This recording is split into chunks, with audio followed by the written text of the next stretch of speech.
Sinong loko-loko bukod sa iyo ang magsasabing walang pumasok na armas sa KOJC siege? And here you are again doing the same stupidity, Marcos. Hindi ko pagkakatiwala ang bansang Pilipinas sa taong ito. Nagkataon, hinalal ka at nabudol mong ibang tao.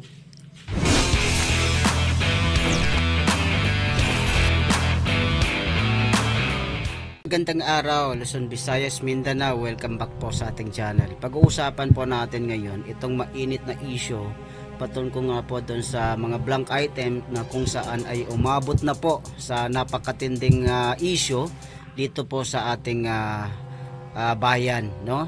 Particular po diyan sa ating mga Congress, sa ating presidente, sa ating vice presidente, kay former President Tatay Digong, na kung saan ay yung iba ang comment ay pamumulitika yung ginagawa ni dating Pangulong Duterte, at yung iba naman ay para i-divert daw itong issue na to sa pamumulitika. So kung titignan ho natin ay unti-unti na rin po talaga lumalabas itong katiwalian na ginagawa po ng gobyerno ngayon, lalong-lalo na po diyan sa Congress, no? Makita po natin na talagang kung hindi lang kay Congressman Ungab na nagsiwalat nitong mga blankong bicameral report ay hindi po makikita itong napakalaking halaga na kung saan ay mapupunta lang sa mga nagnanais na mapuntahan. So yan po, pakinggan po natin ang isa po sa magiting na banateros na idol ko, ang banateros na si Coach Oli. Coach Oli. Magandang araw, magandang hapon at magandang gabi sa ating mga kababayan. Magandang gabi. Sa panig ng mundong ito. Shout out syempre sa ating mga kababayan na OFW at kung kayo ay nasa labas ng bansa. Again, lahat po kayo, OFW man kayo, o housewife kayo dyan sa ibang bansa, o house husband kayo dyan, kung nasan man kayo, basta mga Pilipino, shout out sa inyo. At syempre, matiin din natin yung ating mga kababayan na nandito naman, sa bawat sulok ng bansang Pilipinas, shout out po sa inyo, okay? Ito po ang ating magiging topic for today. Maganda po ito, very excited ako dahil PRRD, Duterte, at Duterte supporters nagdidiwang na para kay Pastor Kibuloy. Nako. Maganda po itong balita na ito at alam ko, malaki ang maitutulong ng pagsasama ni PRRD at ni Pastor Kibuloy. Pangalawa po, BBM nanindigan na walang blank items sa budget. Ang talino talaga ni Marcos. Okay? Ibigyan natin ng komentaryo. Tayo po ay magsisimula na, pero sa ating panimula, huwag pong kakalimutan, tayo po ay nagpapaalala lang na mag-like po kayo sa video na ito, sa vlog na ito, huwag pong kakalimutan. And sana doon sa mga hindi ko pa po subscriber, subscribe po kayo dito sa channel na ito, Coach Oli News PH. Okay, hindi na po natin pagtatagalin. Magsisimula na tayo agad-agad dahil kay Coach Oli, ang bida ay ang balita. Yes po. Okay, simulan muna natin dito kaya sa ating napakatalino at napakalinis na presidente, meron po siyang binitawan at meron siyang paninindigan. Sigurado po ang ating presidente na si BBM, Budol Marcos. Aso, tungkol sa 2025 national budget para patumbahin ang gobyerno at ituloy ang stabilisasyon. Yan ang duda ni Pangulong Bongbong Marcos. Nako. Nasa frontline balitang yan si Maricel Alili. Ang mga kumukwestiyon sa 2025 national budget ay yung mga gusto raw na matigil ang operasyon ng gobyerno. tingnan mo to si tingnan mo to si Marcos, Alam mo, ang tagal nating sinisigaw doon sa aming programa sa SMNI at dito rin sinisigaw ko na kailangan magbigay ng komentaryo si Marcos. Hindi siya pwedeng tatahimik lang. Pero nauunawaan ko yung kanyang mga adviser kasi pinatatahimik siya dahil lahat ng lumalabas sa bunganga nito nalalagay sila sa alanganin. Ang dami ng kapalpakan nito Anyway, nabitag po siya. Nabitag natin. At ayan, nagsalita na. So buti nga. Pero sa bawat salita niya, talagang nagbumuka talaga siyang walang alam. Okay? Kasi tingnan niyo ito, instead na nagsasalita siya at inaayos, kasi it is a fact. Kahit si Kimbo, nakakampi ng pinsan mo, na tao ng pinsan mo, inamin may blank items. Nilaglag. So, dapat yun, ginagawan mo ng paraan, inaayos mo, at dapat ikaw ay nagiging leader. Una, hindi mo na nga ginawa yun, tapos pangalawa, sinasabi mo pa na parang kinukonsinti mo yung mga pagsisinungaling ng ibang mga congressman at ng ibang senador dyan na walang blank items. Paano maaayos ang Pilipinas kung ang leader ay katulad nito si Marcos? Nako. May kriminal na ginawa, may pagkakamali, inamin na, kinukonsinti pa ng presidente. Saan pupunta ang Pilipinas ngayon? Hirap na ngayon. Because that's what they want. They want the government to cease working. So yung matuloy yung kanilang mga destabilization na ginagawa. Tingnan mo. Okay. Ang style pa nito si Marcos, isisi sa iba. Yung utak niya at saka yung utak ni Ortega, parehas lang. Di ba? Halatang halata, hindi nila kayang magbigay ng argumento at ipagtanggol bakit may blank items. Ang sinisisi patungkol sa Duterte. Parang si Ortega, ang sinisisi si BP Sara. Sila ba ang may gawa ng blank items in the first place? Buti nga, may nagsasalita doon sa pagkakamali diyan sa bycam na yan. Marcos, dapat nga natutuwa ka. Ano ka ba talagang klaseng presidente? Galing mismo yan kay Pangulong Bongbong Marcos. Parte raw ng planong destabilisasyon ng gobyerno ang paghahain ng petisyon sa Korte Suprema para ideklarang unconstitutional ang 2025 national budget. Ayon kay PBBM, Saglit. Ako naguguluhan talaga dito kay Marcos. Ako napapatanong, sino kaya ang nag-a-advise kay Marcos? Marcos, makapangyarihan ka. Ang dami mong pera. Ba't hindi ka man lang kumuha ng iyong political advisor? Kasi ang dami mo nang pinagsasabi, lalo kang nayayari. At yung mga pinagsasabi mo ay talagang sablay sa katotohanan. Oo eh. Wala bang nagpapayo sa'yo, Marcos? Asawa mo, abogado eh. Dapat humihingi ka ng payo sa kanya. O baka naman mamaya, pati yung asawa mo, wala ding alam. Yan. Anong klase ka? Abogado, walang alam. wala silang contingency plan sakaling katigan ng Korte Suprema ang petisyon ng dati niyang Executive Secretary na si Attorney Vic Rodriguez at ni Davao City 3rd District Representative Isidro Ungab. Pero kumpiyansa ang Pangulo na wala silang nilabag na batas. Sergeant Maynard tells me that we are on a solid footing in terms of constitutionality. Parang pagod na pagulo si PBBM.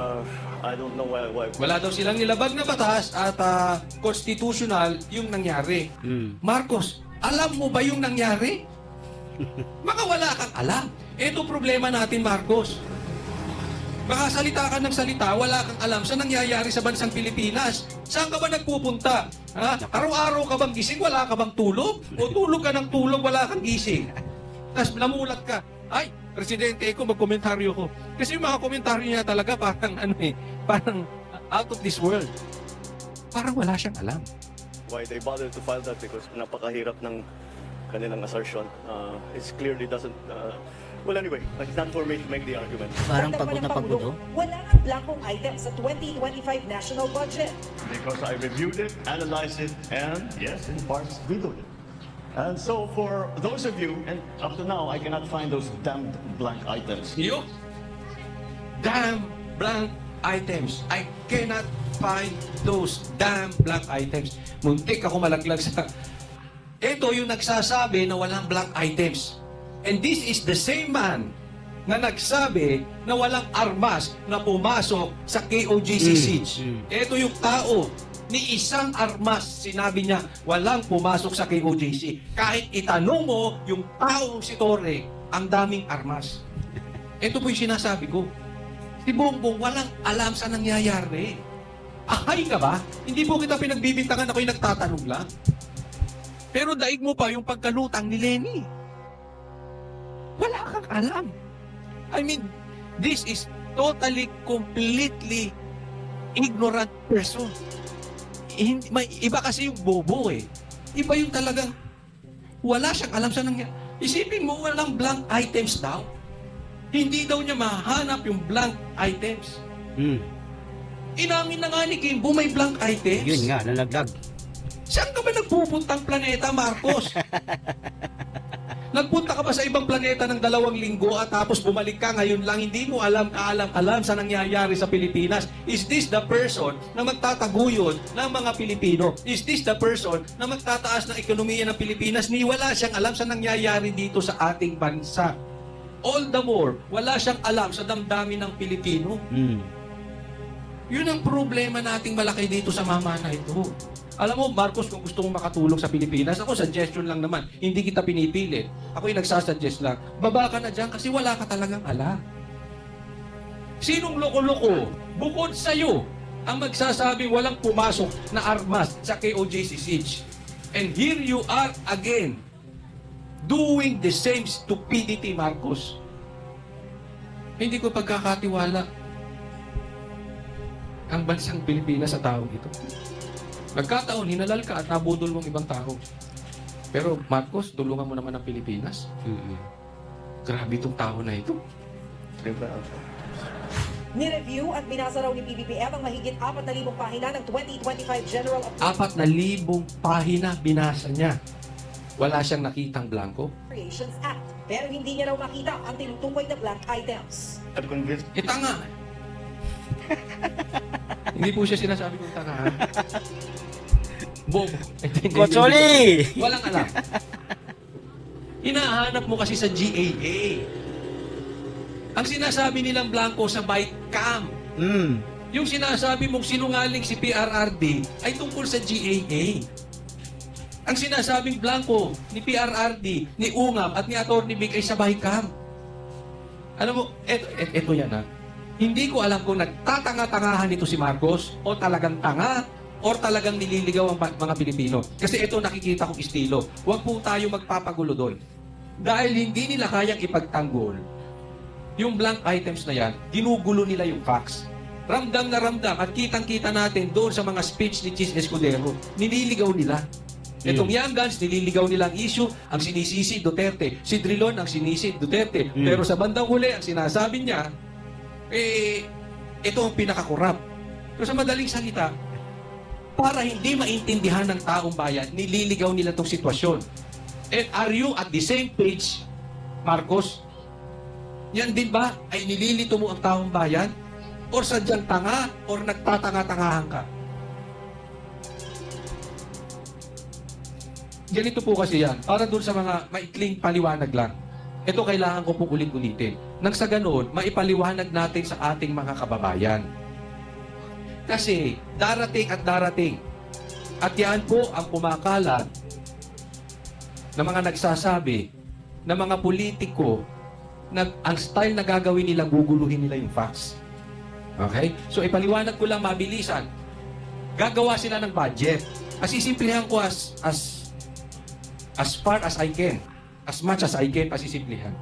Gagawa sila ng budget na pagkakasunduan ng Kongres, ng mga congressman, ng mga mambabatas, at ng mga senador. Okay? Ngayon, kine-question pa nga yung BICAM na yan kasi pagka hindi nila mapagkasunduan, ang magdidesisyon yung mga mangilan-ilan na BICAM members. Patungkol ito sa budget. Okay? Naiintindihan po natin. Patungkol ito sa budget. Ang nangyari po, blanco. Blanco yun, pinirmahan ng mga ilang senador at ilang mga congressman. Karamihan ng mga congressman na pumirma ay ito ay ang mga best friends ni Tambaluslos. Ang mga pumirmang mga senador ay hindi ko maintindihan kung kakampi ni PRR ay ni Marcos. So blanco yun. Nung dumating sa presidente, yun ang GAA na pinirmahan niya. Yun na po ang batas na budget. Ganun lang kasimple. Ang tanong, from blank, sino ang nag-fill up papunta sa presidente? Kasi ang illegal doon, hindi pwedeng pinifill upan, hindi pwedeng mag-blanco. May kasalanan at dapat makulong yung nag-fill up noon. Naiintindihan? Kasi yan, dapat, bawat budget ay pinag-uusapan ng dalawang Kongreso at Senado. Hindi ka pwedeng naglalagay lang dyan dahil gusto mo. Hindi dahil ikaw ay si Tambaluslos.